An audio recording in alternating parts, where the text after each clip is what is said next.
Haya ni mazingira tulivu yaliyojaa machungu, wasiwasi na machozi yaliyokauka. Hapa ni kwenye hospitali ya Transmara West, eneo la Kilgoris, kaunti ya Narok, ambapo maafa yameendelea kuripotiwa kutokana na mlipuko wa ugonjwa wa kipindupindu. Wa hivi punde akiwa mtoto wa miezi minne, Princess Diviana, baada ya madaktari kushindwa kuokoa maisha yake kama anavyosema mamake, hali inayoonyesha biashara inayoendelea kwenye hospitali hiyo ya Kilgoris.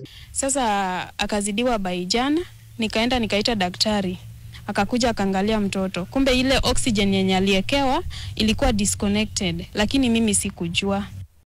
Picha za siri zilizopatikana na runinga ya NTV zimeonyesha mtoto Princess Diviana akipigania maisha yake machoni mwa mamake wa huduma wa afya, wakiendeleza shughuli zao bila kujali hatima ya mtoto Diviana. Daktari Misoi akithibitisha kuwa mtoto huyo alikuwa na ugonjwa wa pneumonia, ndicho kilichosababisha kifo chake. According to our analysis, actually what caused the death was severe pneumonia. Mamake mtoto akielezea maagizo ya wauguzi na kila ambacho huenda ndicho kilichopelekea kifo chake. Aliniambia niende ninunue nje, but kuna mtu mwenye alikuwa nayo mgonjwa mwingine. Aliniambia hiyo dawa yenye nataka huyo mama ako nayo. So kama anaweza ongea na huyo mama niuzie, nikamwambia ni sawa, kama inaweza mtibu, mimi niko loyal.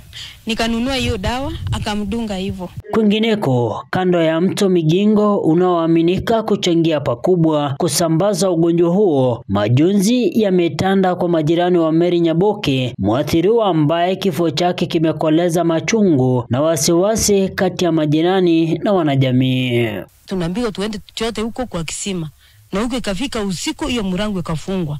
Sasa mgonjwa ndio yeye anajialia na kutabika, ilikuwa hatuna maji. Tunaambia tuende tutafute.